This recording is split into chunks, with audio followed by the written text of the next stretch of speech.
கடவுள் யோசுவாவிடம், நீ புறப்பட்டு யோர்தானை கடந்து இந்த மக்கள் அனைவரோடும் நான் இஸ்ரேலிற்கு கொடுக்கும் நாட்டுக்கு செல் என்றார். அதன் பிறகு யோசுவா 2 உளவாளிகளை எரிகோ நகரத்தை பார்க்க அனுப்பினார். அவர்கள் இரகசியமாக நகரத்தின் நிலைமையை பார்க்க வேண்டும் என்பதும் எதிரிகளின் தகவலை திரட்ட வேண்டும் என்பதும் அவர்களுடைய பணி. அவர்கள் நகரில் வந்தபோது ராக்காப் என்ற பெண்ணின் வீட்டில் இரவு தங்கினர். ராக்காப் கர்த்தரை நம்பியதால் அவர்களை மறைத்து பாதுகாத்தாள். எரிகோ அரசன் இதை கேள்விப்பட்டு ராக்காப்பிடம், அந்த ஆண்கள் எங்கே என்று கேட்டபோதும் அவள், நான் அவர்களை கண்டேன், ஆனால் அவர்கள் எங்கிருந்து வந்தார்கள் என எனக்கு தெரியாது என்று கூறி அவர்களை காப்பாற்றினாள்.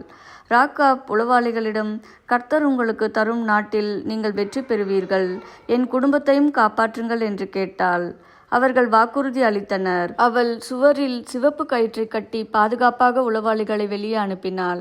இவ்வாறு எரிகோவை வெல்ல நம்பிக்கை பெற்றனர்.